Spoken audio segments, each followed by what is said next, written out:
Hi, I'm Selena, a teacher with over 20 years of experience and a test prep expert with Study.com.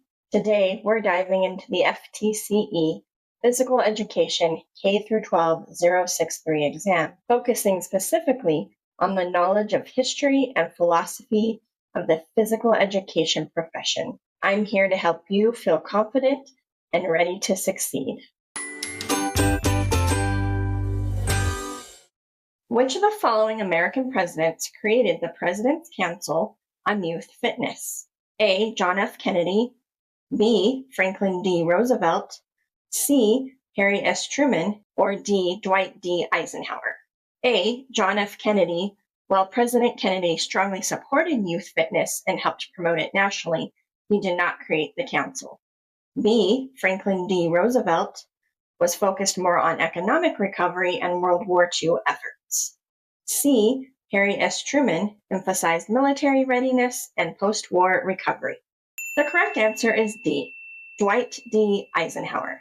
In 1956, President Dwight D. Eisenhower established the President's Council on Youth Fitness after he learned that American children were less fit than European children.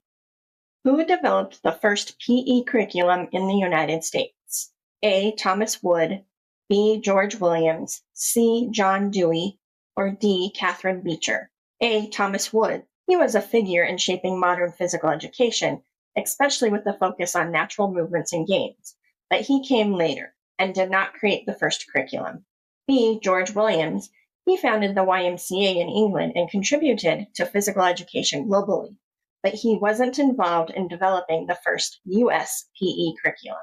C. John Dewey was a progressive education reformer who emphasized learning by doing, but his work was more about general education theory. The correct answer is D. Catherine Beecher founded the Hartford Female Seminary in 1823. She believed exercise was an important part of the curriculum and included calisthenics. She is credited as the person who developed the first PE curriculum in the United States. Why did Eisenhower create the President's Council on Physical Fitness in the 1950s? A. To help students become physically fit to serve the armed services. B. To promote daily physical education required by all states in the 1950s. C. As a response to a study stating that European children were more physically fit than American children. Or D. As a means of financial aid to give scholarships to students wanting to study physical education in college. A. To help students become physically fit to serve in the armed services is incorrect. While physical readiness is important for service, this wasn't the reason for creating the council.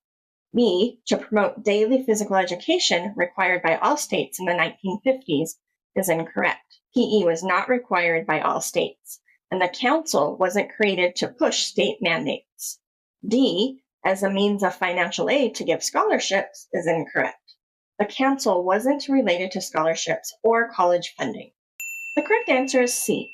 In 1953, a study came out concluding that American children were not as physically fit as their European counterparts, which prompted President Eisenhower to create the President's Council on Physical Fitness in the 1950s.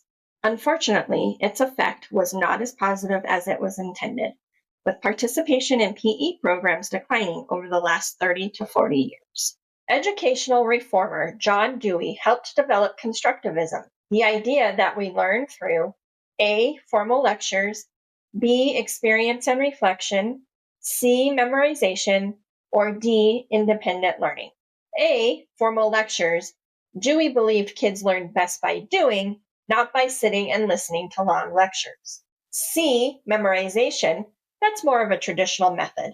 Dewey focused on thinking and understanding, not just memorizing facts. D. Independent learning. While kids do explore, Dewey emphasized social learning, interacting with others and reflecting together. The correct answer is B. Experience and reflection. Dewey viewed learning as a social activity that occurred through action and sharing experiences.